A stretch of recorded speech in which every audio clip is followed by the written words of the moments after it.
I want to welcome everybody tonight to the Baltimore County Fire Department EMS Academy lecture series.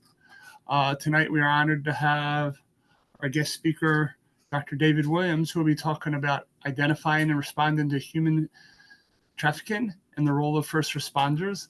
And I'm going to have Nikki Austin from Pikesville introduce David to you all, and we will take it from there. Hi, everybody. So it's really a thrill for me to introduce to you Dr. David Williams, who I've known and worked with for almost 20 years. So Dr. Williams is currently the co-chair of the Baltimore County Human Trafficking Workgroup.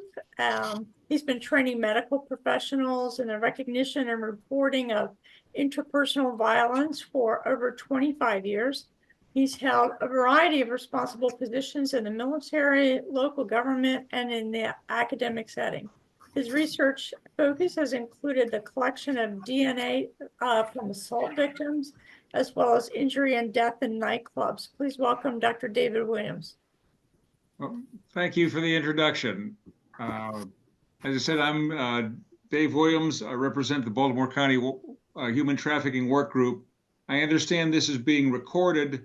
While we have a Baltimore County work group, there are a number of organizations throughout the state, primarily by county, that have different names. Like I said, we're an work group. There's a collaborative. There are other names and things like that, but most counties have an organization like this that's addressing the scourge of human trafficking. Here are some of the organizations that participate in our human trafficking work group. Note there are governmental, nonprofit, and healthcare related partners, and also our volunteers. Here are the overall objectives for the presentation today. We'll start by defining trafficking and describing the types of victimization. We'll look at why, how, and where trafficking occurs, and who might be involved. We'll discuss indicators associated with victims. We'll describe your role as it relates to trafficking. We'll discuss how and when to report suspected or confirmed trafficking. And as we go through the presentation, I'd like you to think back to situations you've been in that may meet the definition of human trafficking. Malcolm Gladwell, who wrote a book called Blink, that scientifically proved that your subconscious mind becomes more aware of a situation than your conscious mind. I like to call it my spidey sense, like Spider-Man. After the Marvel comic book hero, he has a feeling that may be in the back of your mind or may make the hair on the back of your neck stand up. As we'll see later, you only need to be a suspicion of trafficking to make a report. It doesn't need to be beyond a reasonable doubt. If you do this, it may save a life. It's the feeling you get when your friend says, "Hold my beer and watch this." Lastly, we'll provide some local, regional, and national resources.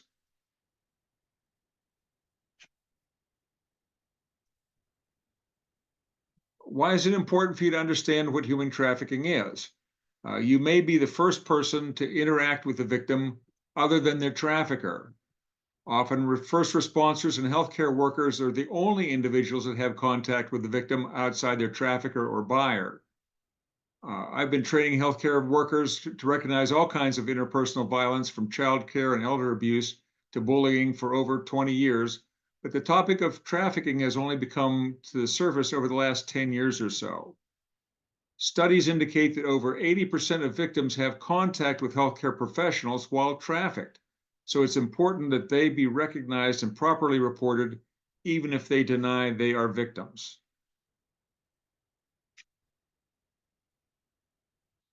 Unfortunately, there's some generally accepted myths regarding human trafficking. The first of which is the term trafficking, which to me indicates that there must be some sort of movement of the victim. This is not the case. A victim can be trafficked from their own home.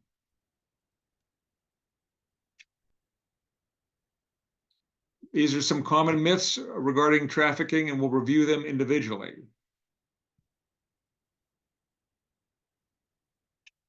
First, the victims are physically restrained. This can be the case, but in most cases, the restraint is psychological, not physical. As we will see, trauma bonding or Stockholm syndrome, blackmail, which would be forced crime, filmed homosexual or other sexual activity, deprivation of social involvement, or food and water, or false romantic attachments are much more common. Often the trafficker is someone previously known to the victim, a coach, a member of the clergy, or even a family member.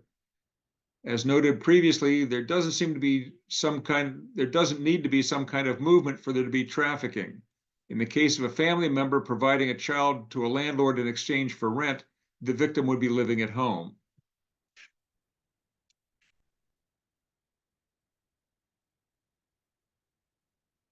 Next, it's widely misunderstood that the victim will accept help if offered. This is rarely the case because the trafficker may have some sort of psychological hold on the victim. They will rarely accept help and even more rarely seek help. In fact, if questioned, they will often deny being trafficked since they identify their trafficker as, quote, their boyfriend or their daddy or a similar figure. Trafficking is not the same as smuggling. We'll cover that in a moment, the elements of trafficking. Again, there's no need for any movement of the victim to be trafficked across state line or international lines or otherwise. Lastly, a myth is that only girls and women are trafficked.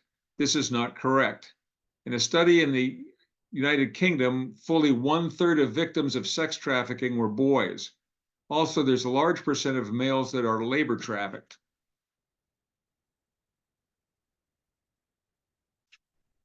Trafficking is divided into categories as defined by the US Code. Sex trafficking, for example, has to include force, fraud, or coercion over the age of 18. Under the age of 18, force or fraud or coercion are not necessary to be trafficked.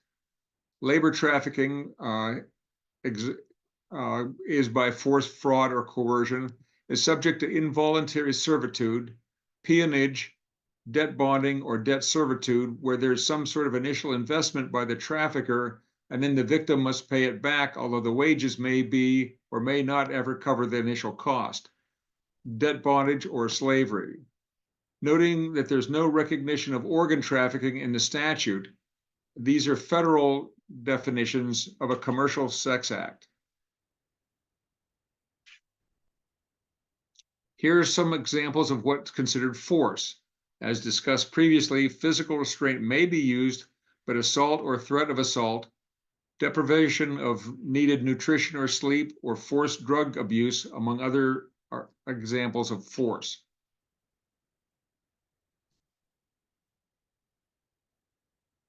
Fraud is misrepresenting a situation in the form of false promises regarding a better life, romantic partnership, work conditions, job, or educational opportunities. We have an example later where a person is offered a good job in the US only to be charged for transportation and other expenses.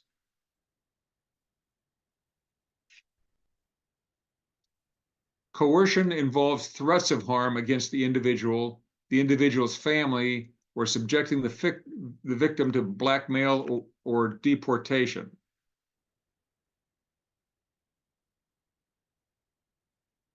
Now that we have an idea of what trafficking is, the next question is, where does it occur? Worldwide, human traffickers have undoubtedly thrived during these times, capitalizing especially on the 2 billion people coming from conflict areas and war zones. As such, human trafficking has been prevalent in 90% of the 171 wars and conflicts occurring in the past years. UN Women notes that 65% of all such trafficking activities around the globe involve human females who are largely trafficked for sexual exploitation. All of these events, like wars and unrest, have produced an easy supply of victims for traffickers around the globe. So how many people are being trafficked in 2023, which is our latest statistics? According to those statistics, 4.5 million people throughout the world are being forced into sexual exploitation. About $51 billion a year is accumulated through forced labor. 21 million victims worldwide are believed to be victims of forced labor as of January of last year. As what you see here is a heat map of the U.S. Provided by the National Human Trafficking Hotline in the most recent time frame, which is 2019, that indicates where individuals were that contacted the hotline. They handled calls and text messages, documents, and categorized them by state and specific details of each case, as well as individuals affected. In addition, they provide referral services connecting victims with organizations that can provide essential resources such as healthcare, nutrition, and housing. The states with the highest human trafficking activity recorded include California, Texas, and Florida.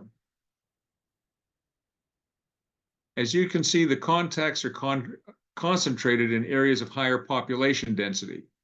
We just had an event recently that had a very high instance of human trafficking. Can you name it?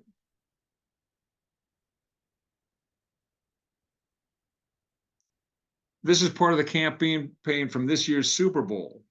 I am not a souvenir. The Super Bowl, where we have a great number of individuals congregating in a specific spot looking for fun.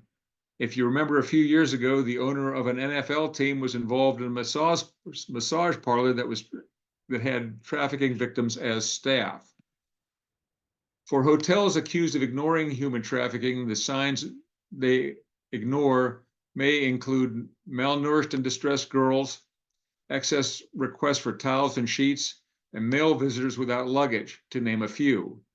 Wyndham Hotels and Resorts Incorporated has had its staff assist human traffickers in soliciting children, and 2 of their properties have been accused of involvement in a child sex ring in San Diego.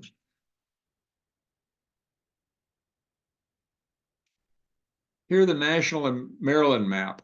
As we can see, Maryland has the highest concentrations in the Baltimore City and Montgomery County PG areas, but also in less populated areas. Note the hot spots in Frederick and Hagerstown area.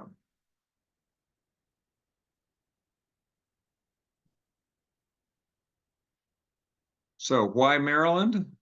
It's a transportation hub. It's home to 3 major airports, BWI, Reagan Airport, and Dulles International Airport.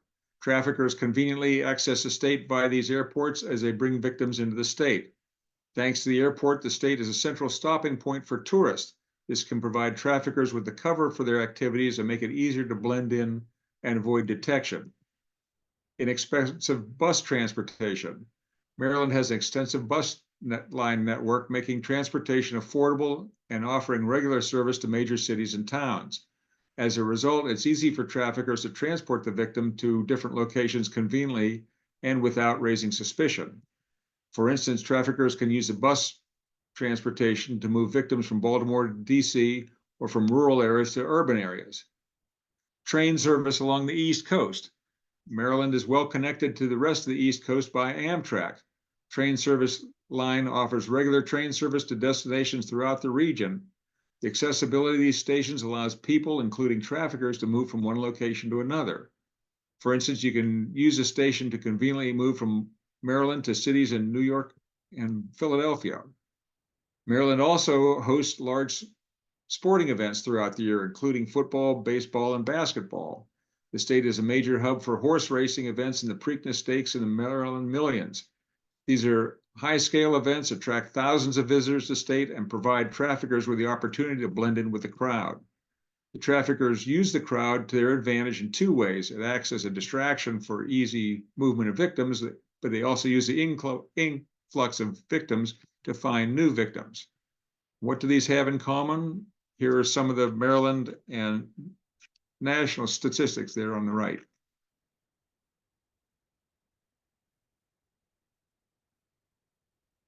We saw recently that the federal government's definition of sex trafficking is, the definition is defined by the Code of Maryland as well.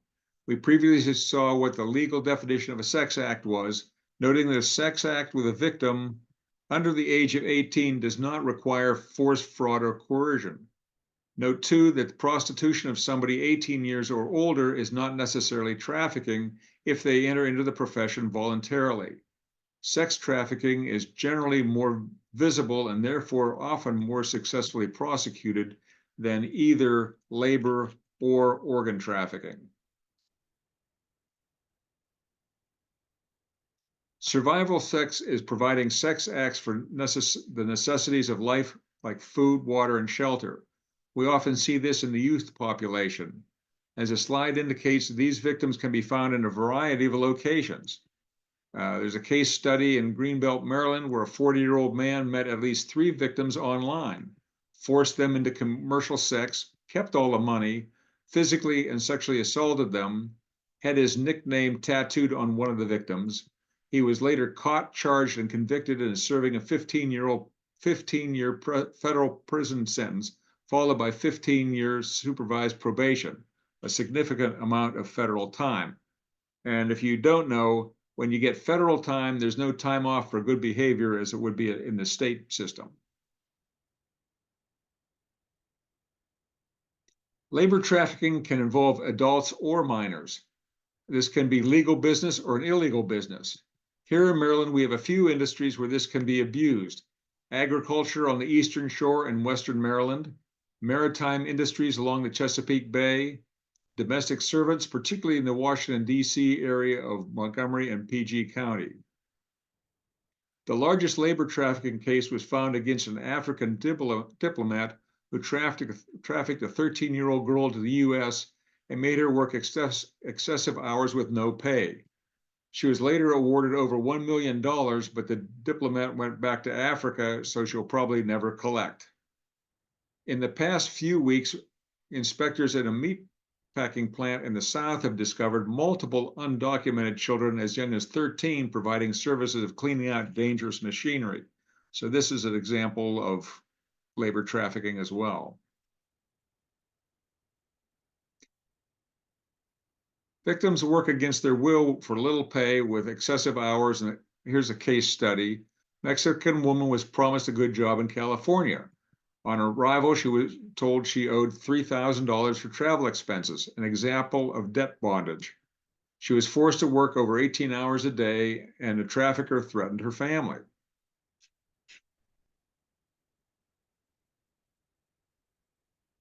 Other types of trafficking include forced marriage, forced criminal activity such as theft or panhandling, child soldiering, and organ trafficking. Here's a graphic of the types of trafficking that have been found in those individuals that have been detected. As you can see, labor trafficking is more common than sex trafficking by 0.1%. 0.5% are medical in nature, and 1/2 organs or infants. Why does human trafficking occur? It's a matter of supply and demand. Migration, we talked about that a little bit earlier, either forced by violence or homelessness or insecurity of living conditions are often precursors to trafficking, or promise of a better life or job are common lures to bring in the trafficked. Obviously, there's some very dangerous people who are traffickers and do not value human life very much that facilitate the trafficking.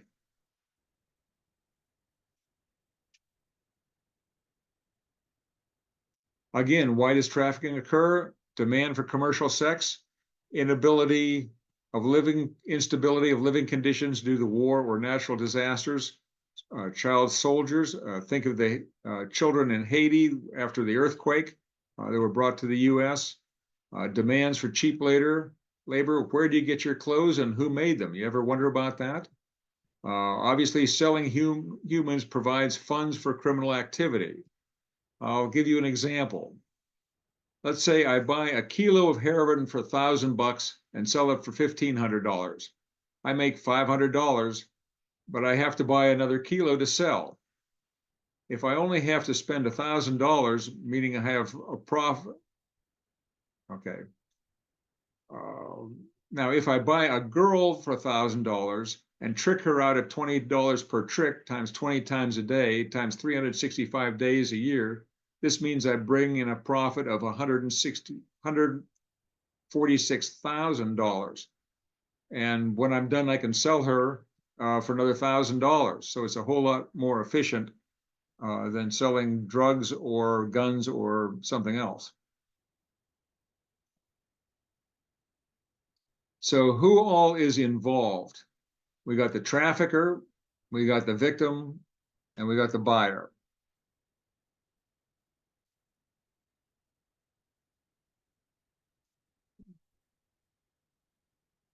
Okay.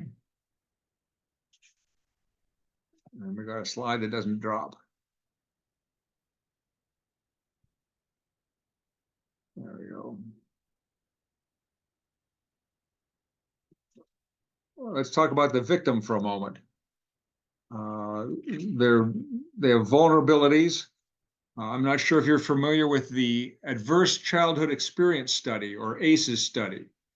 It involves looking at histories of children to see what has been involved in their lives, if they've had recurrent emotional abuse, recurrent physical abuse, sexual abuse, if the mother has been treated violently, if somebody in the household has been incarcerated, if there's alcohol or drug abuser in the household, if somebody's chronically depressed, if somebody who has been mentally ill, institutionalized, or attempted suicide, having fewer than 2 parents, and having been subjected to emotional or physical neglect. Of those 10 things, many of the victims of trafficking have between 4 and 6 of those adverse experiences in their life. So you can understand how difficult their lives have been.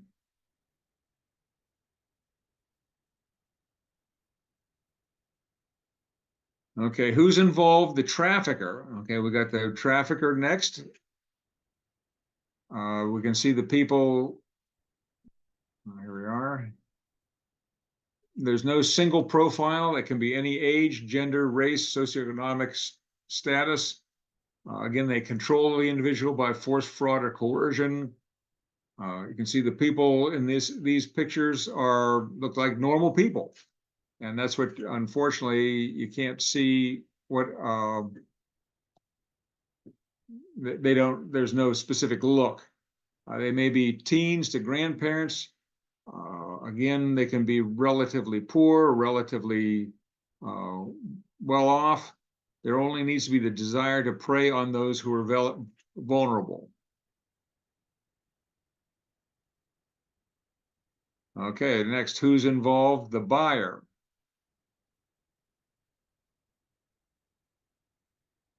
Lastly, we have the buyer. These are some statistics for buyers of sex trafficking. And what about labor trafficking? We've discussed some things already. Do you know where your clothes were made and by whom? Have you ever shopped at H&M, which is a popular store? They have factories in Myanmar, which is formerly Burma, where 14-year-olds work for 12 hours a day making clothing. Is your food fair trade? Do you eat Mars bars, Twix, M&Ms, or Snickers? Were the cocoa beans that make the chocolate you're eating harvested by children as young as the age of 5 using a machete to open up the cocoa pods? Do you frequent shops that have high rate of trafficking, nail salons, massage parlors? If you do, you are supporting labor trafficking.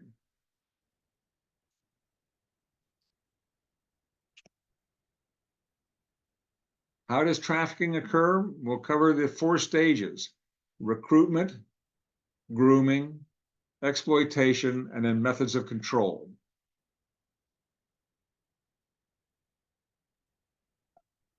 Recruitment. Back in the 30s, there was a bank robber named Willie Sutton. And he was supposedly asked by a reporter, "Why do you rob banks?" And Willie Sutton said, "That's where the money is." So we have to wonder,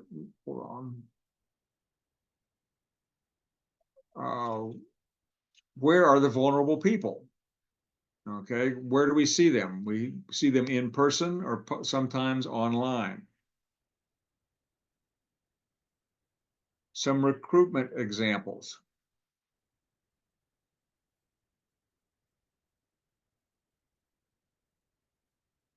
And how does trafficking occur? It'll cover, somehow we got We got recruitment, grooming, exploitation, and methods of control again.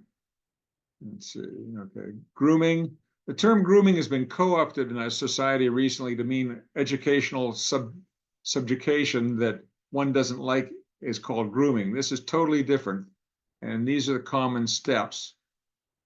Let's see.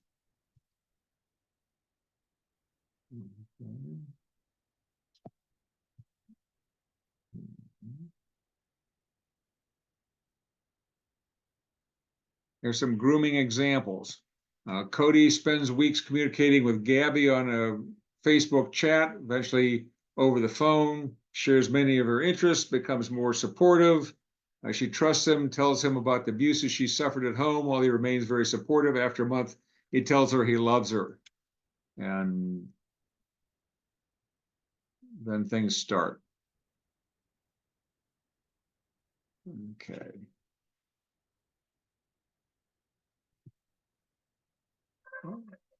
Hi, my name's Sergey, and I'm a human trafficker. I've learned all about you from social media and will say everything you want to hear. It'll seem too good to be true because I am. You'll fall for me, we'll start dating online, and I'll slowly earn your trust. I'll exploit your hopes and dreams to my advantage, buying you a plane ticket for us to meet for a romantic getaway. And once you board that plane, once you arrive, you'll never be heard from again.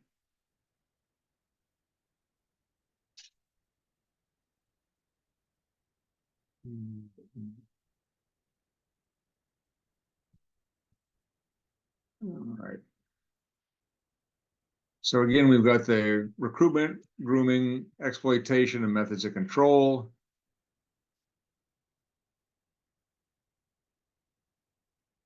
Exploitation, again, is force, fraud, or coercion, and maybe isolating the victim.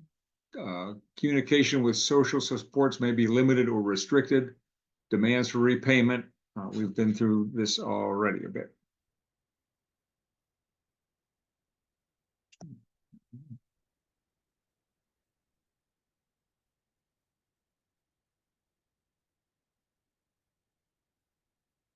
Okay. We've been through Cody and Gabby already.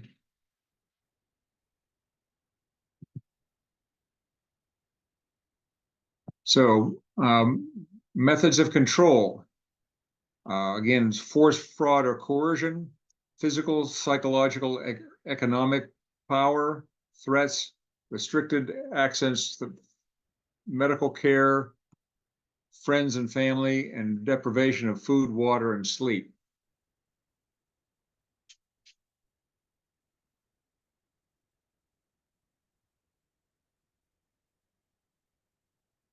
Okay, Gabby was sold for sex 3 times in the first 2 days and agreed because she thought she was repaying Cody for everything he had done for her. She believes he will be there soon and they will be able to start a life together. A few more days, she realized that Cody doesn't exist.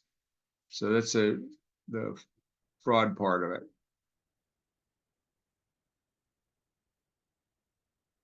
These are some indicators and red flags.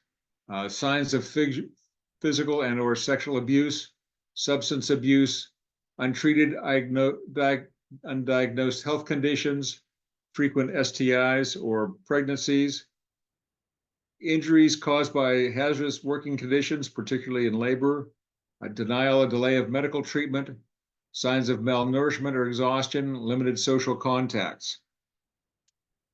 And you can read the rest of them there.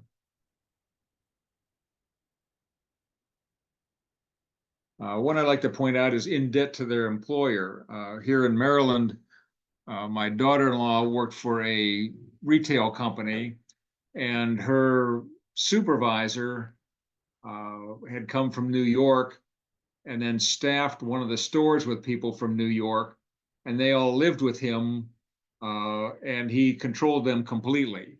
So that was an example very close to me or my family where that happened.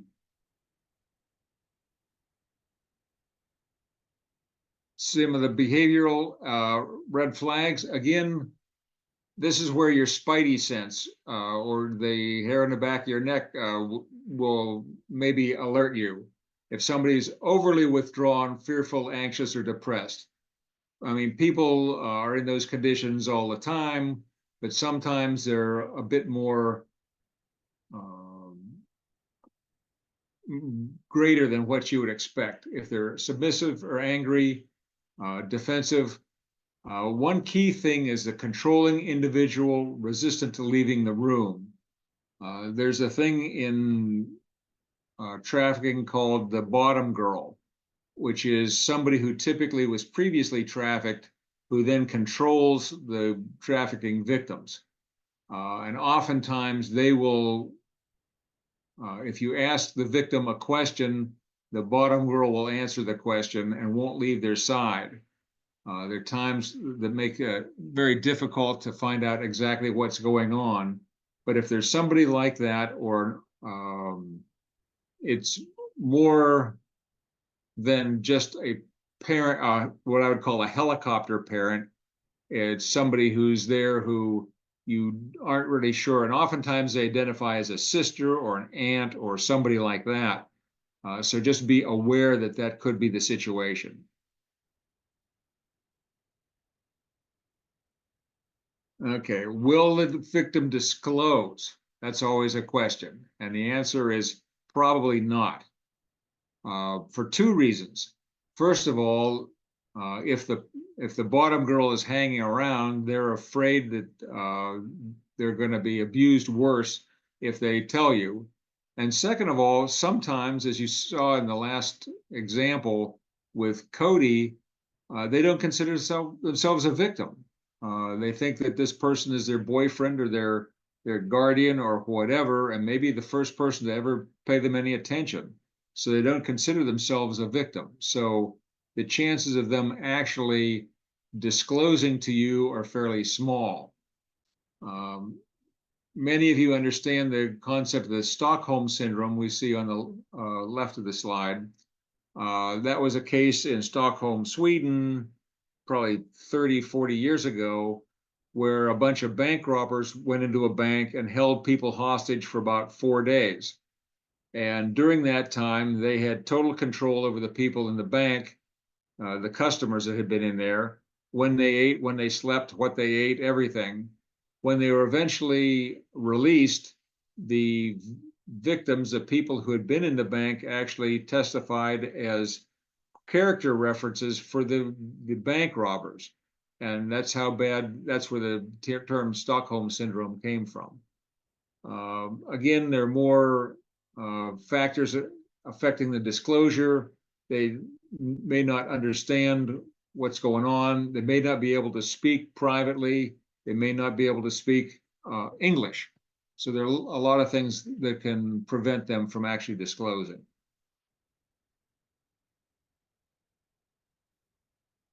Okay, let's see if we can make this happen. First responders' job is to learn the signs and identify the victims.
Message from the Government of Canada. So thank you to our Canadian friends for that video, but you could see how that went from being a love story to not being much of a love story. So All right, we're gonna get to see that again, I guess. Hold on. Okay. So the most important thing from your aspect is follow your procedures and reporting requirements. As I indicated earlier, with my example, a trafficker could make almost $150,000 on one girl in 1 year. These are serious people with serious feelings about how unimportant actual people are. So the most important thing is following your procedures and safety. Your job is not to investigate this. Your job is to understand what you're looking at and report it according to your procedures. Again, don't try to intervene or you'll put yourself potentially at risk. Notify law enforcement immediately if there are any threats to your safety, and immediately report all suspected or confirmed minor victims to Department of Social Services and law enforcement.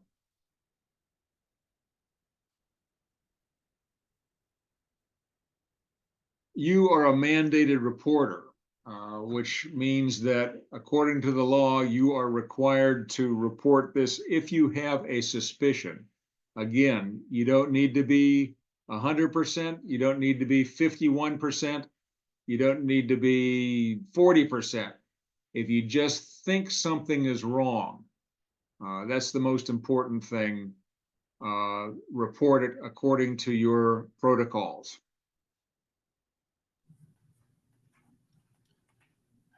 When you say that, are you referring for reporting adults and children or just children? Excellent question. Excellent question.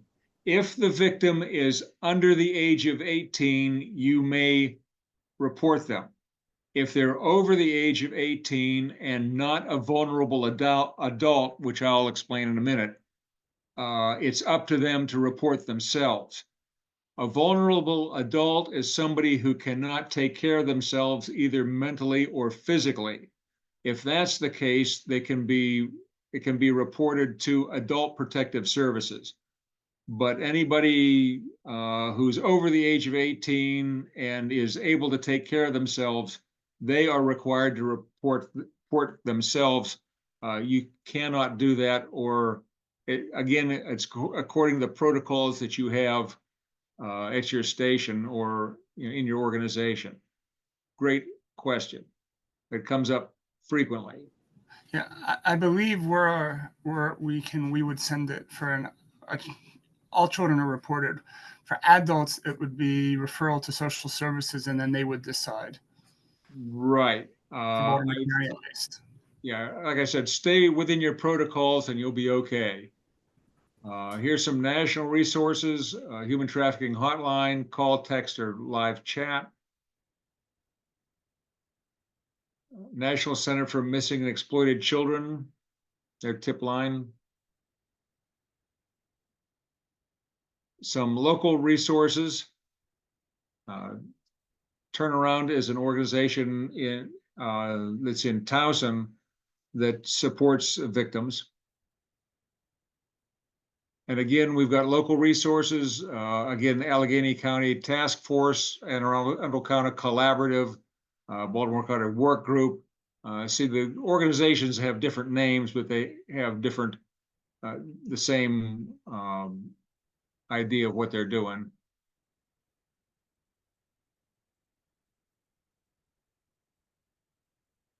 Okay.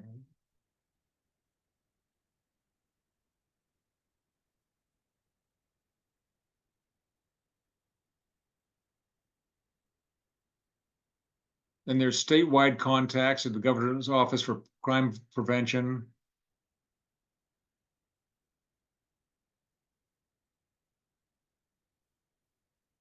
And sexual assault forensic exam and domestic violence program at GBMC.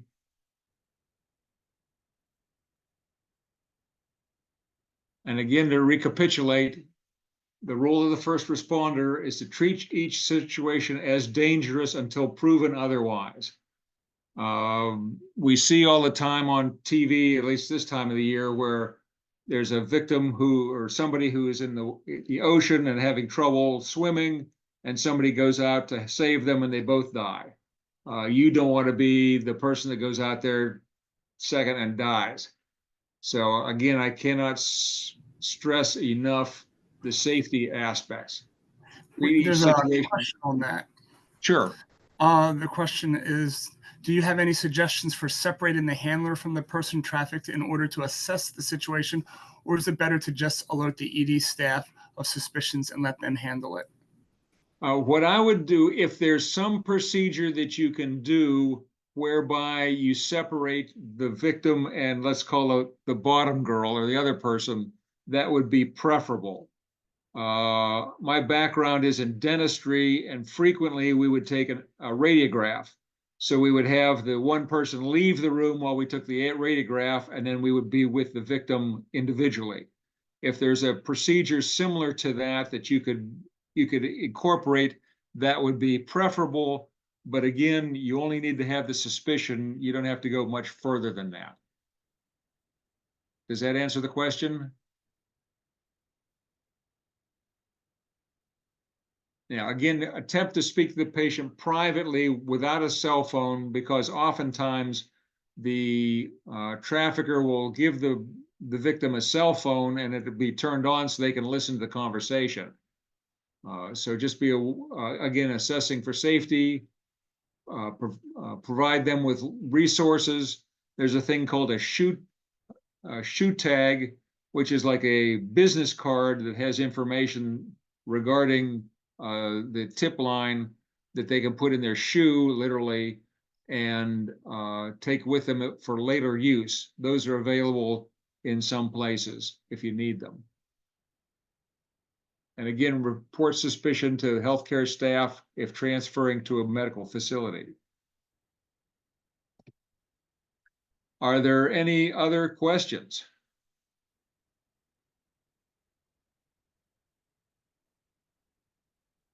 Okay, well, what I'm going to do is stop my sharing.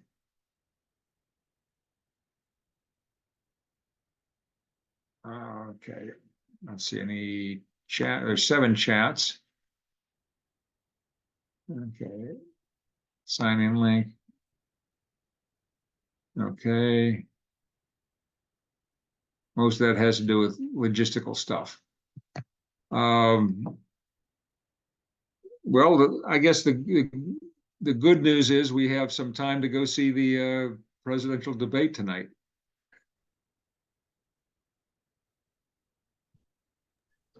Yes, thank you so much for that information. This was a very important topic for us to cover. You're very welcome. Everyone, have a great night. Unless you have any other questions, we'll be hanging out to also take care of the sign-in sheet. All right, with that, thank you for inviting me and best of luck. And if you need anything else, just let me know. Thank you. Bye-bye. Thank you. And before you go, we had a question asking if we could get a copy of the list of resources. Yes, I will send that to you probably tomorrow. Awesome. Thank you all. And we will send that out by email to make sure everyone has access to that list of resources. Thanks so much. Have a great night. You too. Bye-bye.